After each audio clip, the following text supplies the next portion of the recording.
Hello friends, ரொம்ப ஈஸியான மெத்தடில் எப்படி வந்து இப்போ ப்ளவுஸ் வந்து கட் பண்ணுறது அப்படின்னு பார்க்கலாம். ஆல்ரெடி பார்த்தீங்க அப்படின்னா லைனிங் வந்து கட் பண்ணியிருக்குது ஒரு பிட்டு. அதை வச்சு நம்ம இப்போ வந்து 4 ப்ளவுஸ் வந்து போட்டிருக்குது. அதை அப்படியே வந்து கட் பண்ணிக்கலாம்.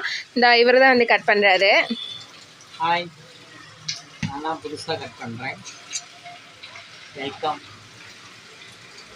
வாங்க எப்படி கட் பண்ணுறதுன்னு பார்க்கலாம். முதல்ல ஒரு ப்ளவுஸ் போட்டுக்கிட்டோம். ரெண்டாவது ப்ளவுஸு எல்லா பக்கமும் சரியாக இருக்குன்னு பார்த்துக்கிட்டோம். ஏன்னா கொஞ்சம் முன்ன பின்ன இருந்துச்சுன்னா ஒரு பாயிண்ட்டுனா கூட அது 2 பாயிண்ட் ஆயிரும். 2 பாயிண்ட்டுனா 4 பக்கம் வரப்போ 4 பாயிண்ட் ஆயிரும். 4 பாயிண்ட்டுங்கிறது 1/2 இன்ச்சு. அதனால் எல்லா பக்கமும் கரெக்டாக இருக்கான்னு பார்த்துக்கிட்டோம். இவருக்கு ஜென்ஸ் ஐட்டம் மட்டும்தான் வந்து ஸ்டிச் பண்ண தெரியும். இப்போ தான் வந்து ladies item blouse cutting and stitching வந்து கற்றுட்ருக்குறாங்க. ரொம்ப ஈஸியாக வந்து நம்ம வந்து பழகிக்கலாம். இப்போ பாருங்கள், நான் வந்து 4 இது வந்து ஒட்டுக்காக தான் போட்டிருக்கிறேன், 4 ப்ளவுஸு.